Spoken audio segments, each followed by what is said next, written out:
திருமகள் TV பல்சுவைகள் படைக்கும் பாசறை.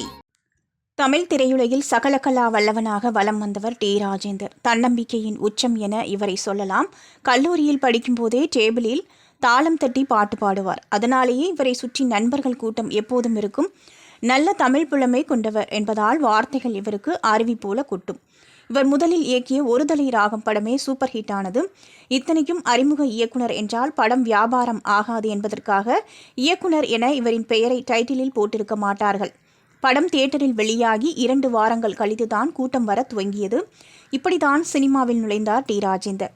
அதன்பின் உறவை காத்த கிளி, மைதிலி என்னை காதலி, என் தங்கை கல்யாணி, ஒரு தாயின் சபதம் உள்ளிட்ட பல சூப்பர் ஹிட் படங்களையும் இயக்கி நடித்தார். கதை, திரைக்கதை, வசனம், இயக்கம், கலை, இசை, எடிட்டிங், ஒளிப்பதிவு, தயாரிப்பு என பல வேலைகளையும் பார்த்தவர் இவர் மட்டுமே. இவரின் படங்களும் பாடல்களும் ரசிகர்களிடம் வரவேற்பை பெற்று சூப்பர் ஹிட் அடித்தது.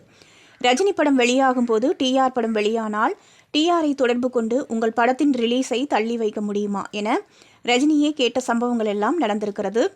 மகன் சிம்பு சிறுவனாக இருக்கும்போதே சினிமாவில் அறிமுகம் செய்து வைத்து அவரை ஒரு நடிகராக மாற்றிவிட்டார்.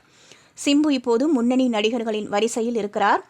டிஆர் படம் இயக்கி பல வருடங்கள் ஆகிவிட்டது. ஊடகங்கள் மற்றும் டிவி நிகழ்ச்சிகளில் மிகவும் தடாலடியாக பேசுவார்.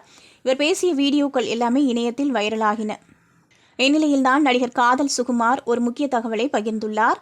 காதல் அழிவதில்லை படம் உருவாகி கொண்டிருந்த நேரத்தில் டிஆர் சார் ஆஃபீஸுக்கு போனேன். அந்த படத்தில் வரும் ஒரு காதல் பாடலுக்கு முதல் வரி அமையவில்லை என சொல்லிக் கொண்டிருந்தார். நான் உடனே என் பெயரை வச்சு எழுதுங்க சார் என சும்மா விளையாட்டுக்கு சொன்னேன். ஆனால் அவர் உண்மையாகவே என் பெயரை வச்சு பாட்டை எழுதிட்டார். அதுதான் அந்த படத்தில் வரும் மாறா மாறா சுகுமாரா என சொல்லியிருக்கிறார். திருமகள் டிவியை லைக் செய்து உங்கள் நண்பர்களுக்கும் ஷேர் செய்வதுடன் சப்ஸ்கிரைப் செய்து ஆதரவு தாருங்கள்.